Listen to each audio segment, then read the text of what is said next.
శ్రీ సత్యసాయి జిల్లా ధర్మవరం పట్టణంలో Erragunta Lakshmi చెన్నకేశవపురం Y junction వద్ద ఉన్నటువంటి ప్రభుత్వ ఆసుపత్రి బ్యాక్ సైడ్ పంప్ హౌస్ నందు గత వారం రోజుల నుంచి నీరు వృధా అవుతున్నా పట్టించుకొని సంబంధిత అధికారులు ప్రజలు మాట్లాడుతూ ఇప్పటికైనా సంబంధిత అధికారులు స్పందించి నీరు వృధా కాకుండా చర్యలు తీసుకోవాలని ప్రజలు ఆగ్రహం వ్యక్తం చేస్తున్నారు.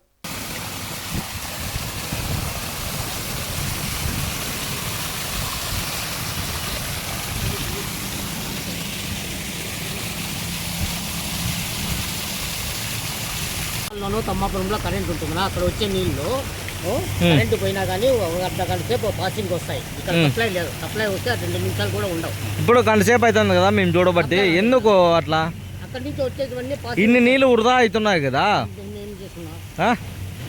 వృధా అవుతున్నాయి కదా, ప్రజలకి నీరు లేక విలువలాడుతున్నారు. మీరు చూస్తే నీరు వృధా చేస్తున్నారు.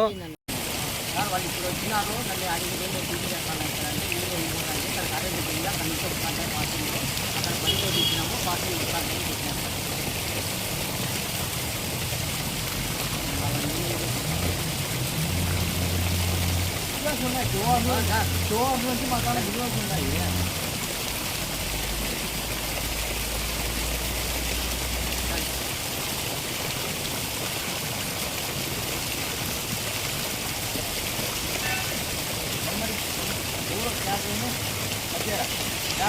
శ్రీ సత్యసాయి జిల్లా ధర్మవరం మండలంలో టీఎంసీకి సంబంధించి ఎర్రగొండ క్లాస్ నందు దాదాపు అంటే 2 గంటల సమయం అవుతున్నా కూడా ఈ నీటిపారుదల శాఖ అధికారులు ఎవరే కానీ పట్టించుకున్న పాపనం లేదు. ఇప్పుడు కూడా దాదాపు అంటే ఒక 2 కాలనీకి సంబంధించి ఈ నీటి వృధా అవుతున్నా కూడా ఎవరే కానీ